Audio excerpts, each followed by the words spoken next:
Welcome, sister. Today we are going to ask you one question that in our school life nowadays, not our life, but nowadays we see that the childrens or the boys are attracted towards the girls and the girls are attracted towards opposite gender boys, and it is very common. And nowadays it is on the peak.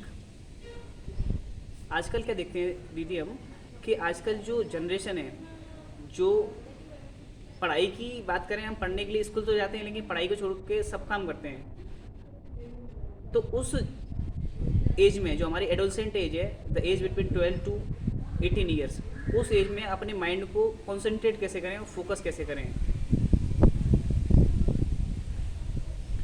देखिए, आज आज क्या होता कि जो young generation है boys and girls की, अगर गर्ल्स को और बॉयज़ को अगर अट्रैक्शन होता है तो उसका कारण है माँ बाप। वो कारण इसलिए है कि आज जब घर में लड़की अगर छोटी है तो उसको एक लड़के के साथ खेलने दिया जाता है, लेकिन अगर वही लड़की बड़ी हो जाती है यानी 12, 13, 14 के बीच में आती है तो वो कहते हैं नहीं, लड़कों के साथ नहीं खेलना, लड़कों के साथ नहीं जाना।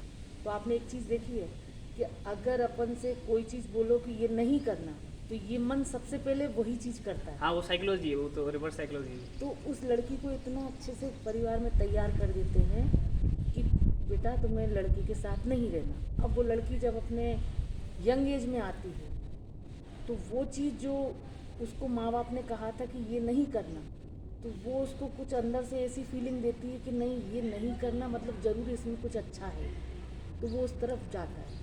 फिर उन्होंने बोला कि स्कूल में जैसे लाइफ है, तो अब माँ बाप ने लड़के को अपने स्कूल में छोड़ दिया, लड़की को माँ बाप ने स्कूल छोड़ दिया, तो अब उन दोनों के अंदर ये होता है कि ना हमें हमारे माँ बाप देख रहे हैं, ना वो रोक टोक सकते हैं, ना हमें हमारे माँ बाप, तो हम अपनी मर्ज़ी के मालिक हैं, तो हमें जो करना वो हम करेंगे।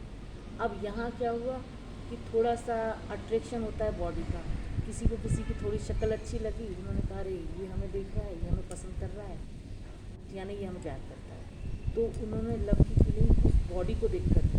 लेकिन आज लव कैसा है? अट्रैक्शन। आज वो लव नहीं है जो एक दूसरे को अगर देख कर करे, तो आज त्याग वाला लव नहीं है। आज सिर्फ बॉडी अट्रैक्शन के कारण लड़के लड़की इस जनरेशन में खराब हो गए, और जिनको ये मालूम है कि आगे चल के वो रिश्ता पूरा रहे नहीं रहे, और उन्हें ये मालूम है कि हो सकता है इसे छोड़ के हमें दूसरे से ये रिश्ता निभाना है, लेकिन फिर भी वो सोचते हैं कुछ पल के लिए हमें टाइम पास। तो आजकल कॉलेज में और स्कूल में एक बात अच्छी चली है कि जब तक स्कूल में चल रहे हैं तो हो सकता है लव इज़ टाइम पास, तो टाइम पास करने के लिए, बातें करने के लिए वो इस तरह को एक जरिया बनाया। तो सिस्टर, इस परिस्थिति में किस तरीके से अपने आप को हैंडल कर सकते हैं, वो आप कुछ तरीके बताएं। देखिए, इसमें ये है कि अगर लड़के और लड़की को अगर लव अट्रैक्शन की तरफ जाना है तो सबसे पहले तो हमारा कहना ये है कि अगर जब तक आपकी 12 हाई सेकेंडरी ना हो तो इस चीज़ के बारे में आपको सोचना भी नहीं है, क्योंकि क्या होता है कि अपना लक्ष्य है अभी पढ़ना, और पढ़ना मतलब अपना 12th हाई सेकेंडरी होने के बाद अपन इन चीज़ों के बारे में अगर सोचते हैं बीच में, तो अपना भविष्य कहाँ है? पढ़ाई की तरफ नहीं है। आपको जो भी करना है आप 12th करो, कॉलेज जाओ, फिर उसमें वहाँ अपने बारे में इस चीज़ के बारे में सोचो। लेकिन अभी स्कूल लाइफ में अगर आप बच्चों वाली लाइफ में अगर ये चीज़ें देखो, तो आज माँ बाप भी हैं, अगर उनकी शादी होती है तो एक लिमिट और एज के उसमें शादी होती है, तो वहाँ जाके आप हर चीज़ का एक समय रहता है। अभी आपकी एज 12 तक पढ़ने की है, तो हमारा कहना तो ये है कि चाहे बॉयज़ हो चाहे गर्ल्स हो, आप इस चीज़ से दूर रहो, अपनी पढ़ाई पर ध्यान दो, और आगे चल के हाई सेकेंडरी के बाद फिर आप अपने जीवन का फैसला खुद करो। Thank you very much, sister.